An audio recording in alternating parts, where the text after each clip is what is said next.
I was blindfolded. It was like a sensory delight. Crazy, fun, tasty experience. It just felt like nothing that I've ever experienced before, and it was just like mind-blowing, and it really moved me. Music, you had movement, you had smells, touch. So I mean, it was very all-encompassing. I mean, I'm kind of lost for words, which is sort of the point of the experience.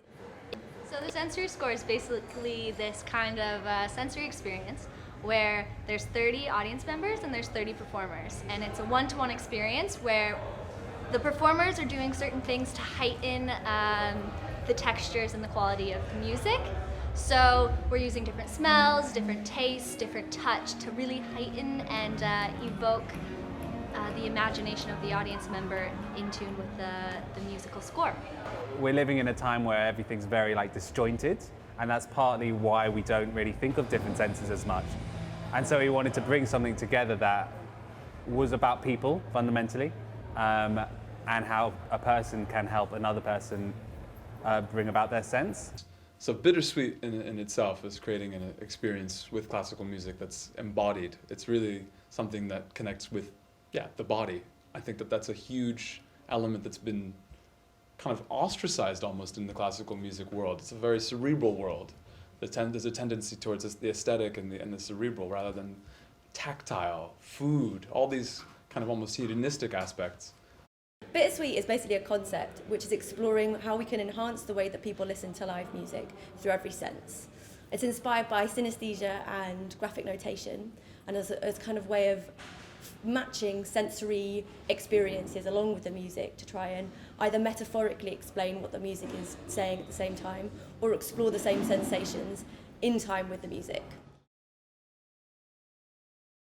Synesthesia is an unusual sensory condition. It's not harmful. Most people actually find it really nice to have it. The main characteristic of it is that where most people would experience something in only one sense, a synesthete will experience it in two senses, or maybe two aspects of the same sense. So, for example, you might look at a letter, whereas most people would see the letter in whatever colour it's printed on the page or the screen. The synesthete would see it in another colour in their mind's eye or literally out there in the world. Some people might also see colours when they listen to music, or taste things when they are speaking, or when they think about the days of the week they're arrayed in space in front of them. Well, I've got synesthesia, which the sensory score is based on as an idea. So I see colours when I hear music or when I read words.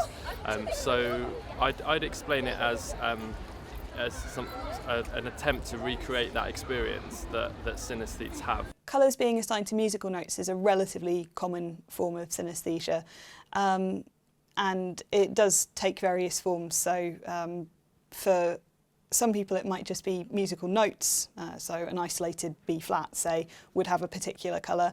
For other people it will be particular instruments have particular colours, and for other people still it'll be particular keys or particular chords might have particular colours. So it can be very varied in terms of how people think about it. It's not only colour that people might associate with music, it might also be textures or positions in space. So there's lots and lots of different ways that it can appear to people. Synesthesia is the inspiration for Steph's projects, but actually what's going on is something we would probably call cross-modal correspondences. So these are different from synesthesia in that people are not conscious of cross-modal correspondences until perhaps you ask about them, whereas a synesthete would automatically have these experiences and be aware of them. Synesthesia is very idiosyncratic, so for one person A flat might be yellow, for another person it might be purple, for another person it might be grey.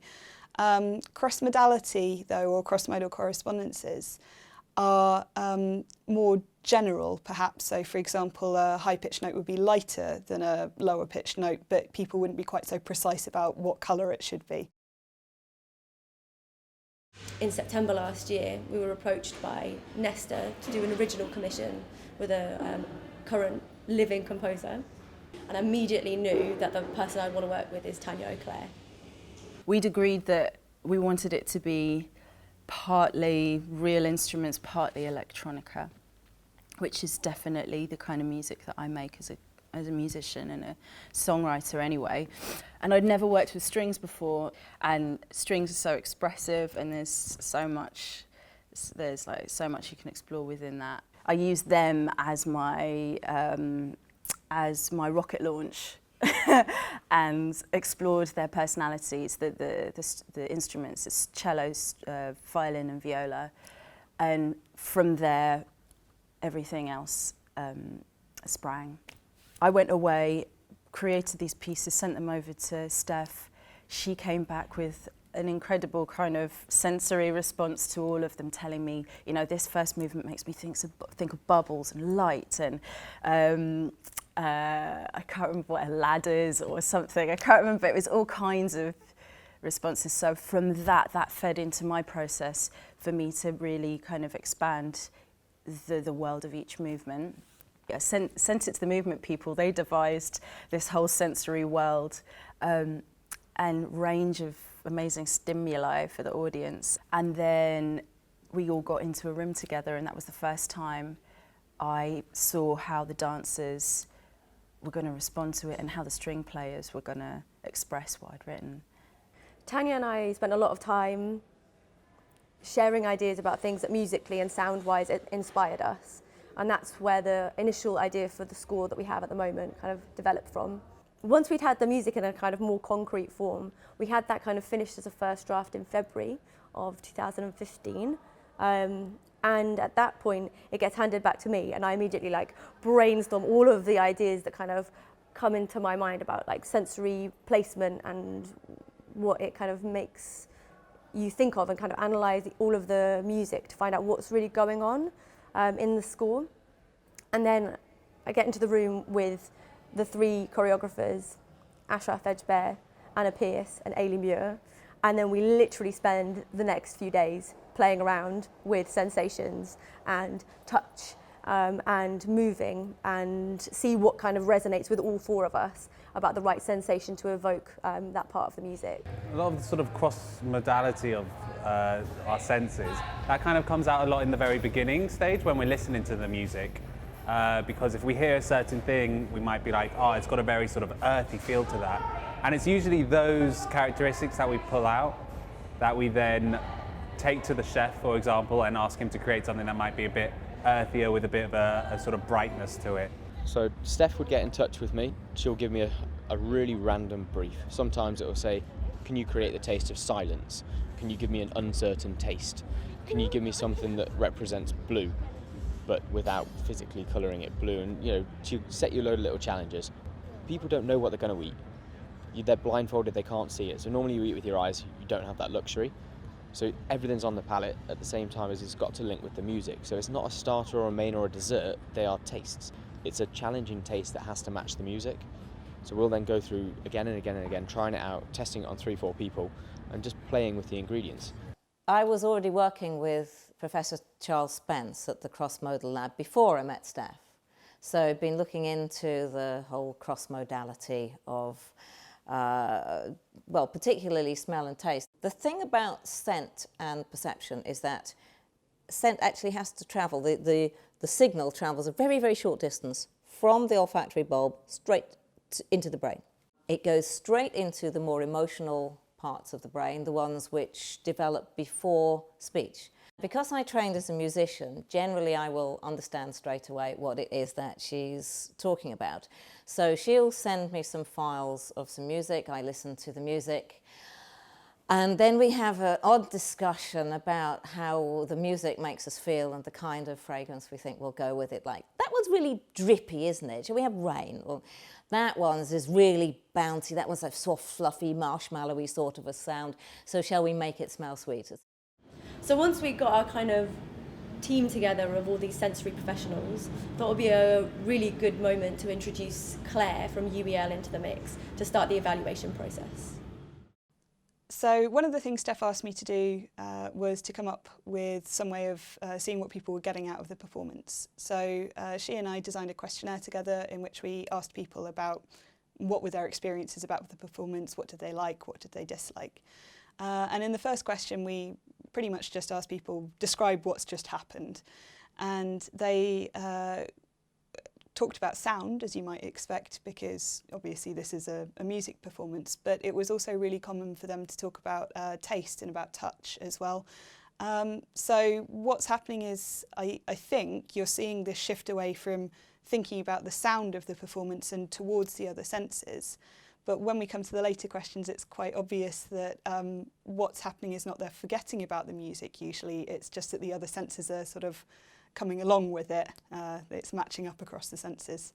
Yeah, I think when you sort of tasted like the last thing that was really sour and maybe the music was a bit sharper, it kind of like excelled the music by like tasting that at the same time. You're so used to using your eyes, having your eyes taken away, it was just phenomenal. I'm going goosebumpy thinking about it because it was just a complete overload. The thing that I really loved was with my eyes closed, I got the colours coming in, which was great because I do get the colours, but not as many.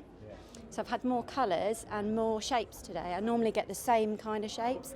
Yes, there were loads of moments where we were touched in kind of really affectionate but not intimate ways, so it's funny, I supplement my income part-time as a masseuse, so I feel like I know about the power of touch. But then when my taste buds were stimulated and I was hearing something and I'm smelling something, suddenly it took me by surprise, and it was like experiencing things that were familiar but all anew because they were sort of coloured by all of this other information. In the first question, there were a relatively large minority of the participants who reported not particular sensory experiences, but rather a more general feeling about the performance. And a lot of these were to do with emotion. So it would be things like they felt they'd formed a bond with their performer, that they'd been on a journey, that they'd been given a gift. And there were lots of positive emotional words coming up. So joy, excitement, trust, this kind of thing. So obviously, for at least some participants, this is quite emotionally transformative, I guess. So there were a few moments actually where I couldn't distinguish between my senses, and that's what felt quite amazing about it, is that I could feel stuff I didn't know whether it was in my head or whether it was actually happening, and I started thinking about, what was inside my head and what was outside, and lots of lines were blurred. It was really, really interesting, and I was like, okay, now I'm intellectualizing it too much, now I just need to be with the experience. But I really felt like I was, because I felt really emotionally moved by it, so yeah. The wafting, when it was quite vigorous, made me feel as if I was floating a bit. But even the slightest touch from even the back, one single touch in the back of the neck, just was giving shivers. A lot of it, it felt like I was just floating. So I remember sensations I particularly liked. I wasn't necessarily syncing them in my mind to the music. I really liked the kind of the hug where there was a wrap, you were getting wrapped, and then somebody played with your hair, and it was just a kind of a wonderful feeling. There was 2 occasions that I nearly dropped off to sleep. Right, okay, and that wasn't tiredness, that was just relaxation. And then the senses then brought me back. So, for me at least, the most important things that I found in the data were quite often relating to, well, the emotions, as I've already talked about, but also people talking about physical contact with the performers. And it seems, again, for a lot of people, a very comforting thing, that they feel, though they're wearing a blindfold for the majority of the performance, they're not alone, they're enjoying something together with another person. So I think, yeah, there's this sense of forming a bond with the performer. The first thing that we wanted to do was explore different ways of awakening different senses in the music, and the intimacy part kind of arose out of that person to person was the best way in order to do that, and it just so happened that creates a very intimate experience with another person. The tears started to fall within about 3 or 4 minutes. I could feel them underneath my eye mask, and I couldn't even begin to think why I was tearful. But then the hug, and then the joy of dancing with somebody but being unable to see their face, knowing whether it was a man or a woman, and to allow somebody to touch you that you can't see is, because I find in life now people don't like human touch, and I'm a very touchy person and people become fearful of it, but to allow yourself to sit in a space where somebody to touch you and you can't see them was just wonderful. And if it breaks down barriers for other people, then I think that's fabulous. I didn't expect to end up in tears, but tears of absolute just joy. When to have your senses removed from you and to give control over to somebody else, and then just to leave feeling completely enlightened, but just tearful. I couldn't even begin to describe it. I've had a few people cry during the performance, and it's a really special thing when you have an audience member that's extremely touched. And how I kind of have seen it develop is that throughout the piece, there's just this breath that starts to come into them that's they're letting go of something.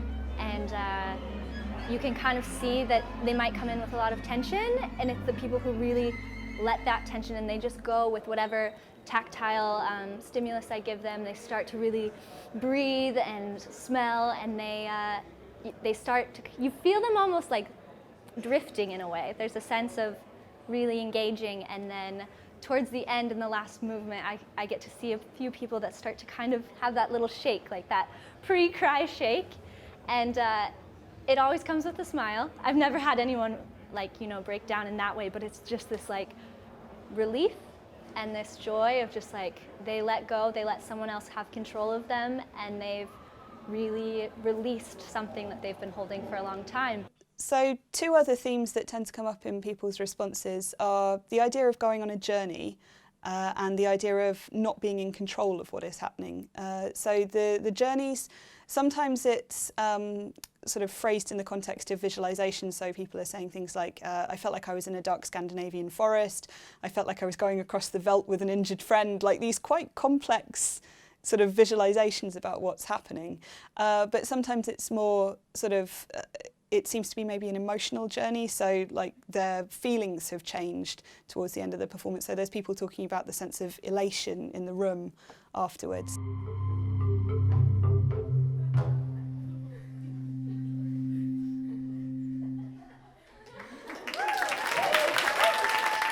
The other part, the loss of control.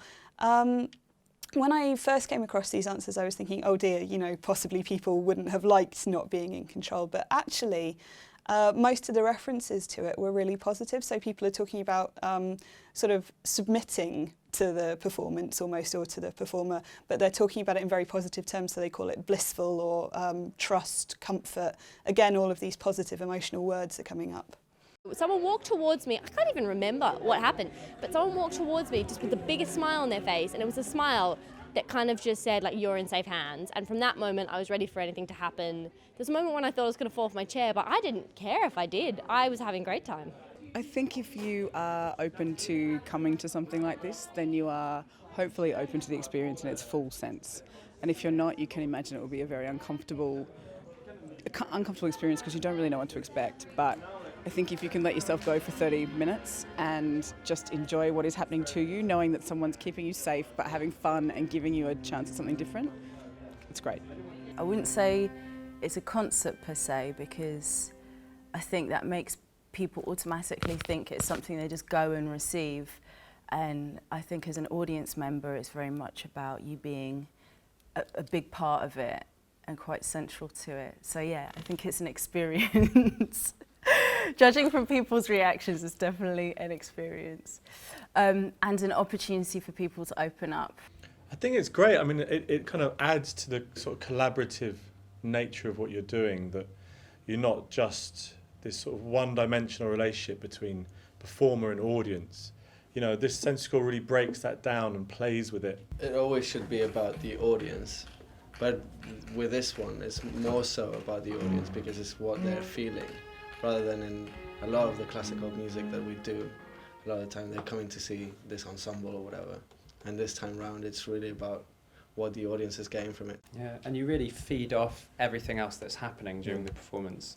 So the dancers, not only the dancers, but actually the audience's reaction, because we can see the audience and we can see the expression on their faces as they're experiencing everything.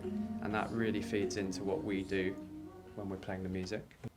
I think it's a breath of fresh air for classical music, because that's what we all want, to really get audiences in and interested again. When we did it in FutureFest, I think it was like the second time we were doing it.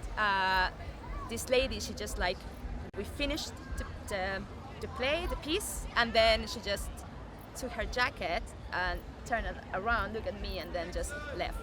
She didn't say anything. I was like, all right, you know, and you sort of feel bad, but then you realize that not everybody enjoys being touched, not everybody's used to it. Some people really like it and some people just, it's not their thing. But yeah, we appreciate all reactions. Yeah, have to get used to that. I personally do like to be touched and stroked and all the rest of it, but I guess not in an environment such as this. I wasn't relaxed. I didn't really feel comfortable, and that's all I can say. But it wasn't horrible, and it just wasn't as pleasurable as perhaps for the other 19 people or whoever were here. Yeah, I mean, because I'm not a tactile person, I think I had to kind of allow myself, like, consciously to be in the experience, and I felt myself crying quite early on in the experience, and I was kind of like, oh, okay, maybe I should hold it in, and I definitely felt myself feeling that, and then I was like, I'm just going to go with it because it kept happening, and I was like, okay, well, I'm just going to let it go. So yeah, so I think there was something definitely influencing me, like what I should do and stuff like that. Yeah, I think it makes me more welcoming, or more open, and trusting, or at least to trust instantly, or more quicker than another situation. You know, being taken back on your chair is, you know, it's completely unexpected, and you put your trust into these guys, and you really have to, like, I think the more you put your trust into them, I think you get more out of it, because towards the end I was really like going for it, having a bit of a jig at the end. I feel like BitterSuite is a constant experiment that we're constantly getting new answers and new realizations for. So it means that we're constantly evaluating what's working in the piece and what's not, or what could be done better. So that's meant as a result that over the course of the Arts Council funding, we've kind of been able to reassess movements, change pieces of music, add pieces of music, change smells, change tastes, and really make the experience something that is evolving as it continues. We've become such visual creatures that when we take out that sight and we get to experience music really with our ears, with our, you know, with our taste, with our bodies, I think everyone has a much more, an incredibly enjoyable experience.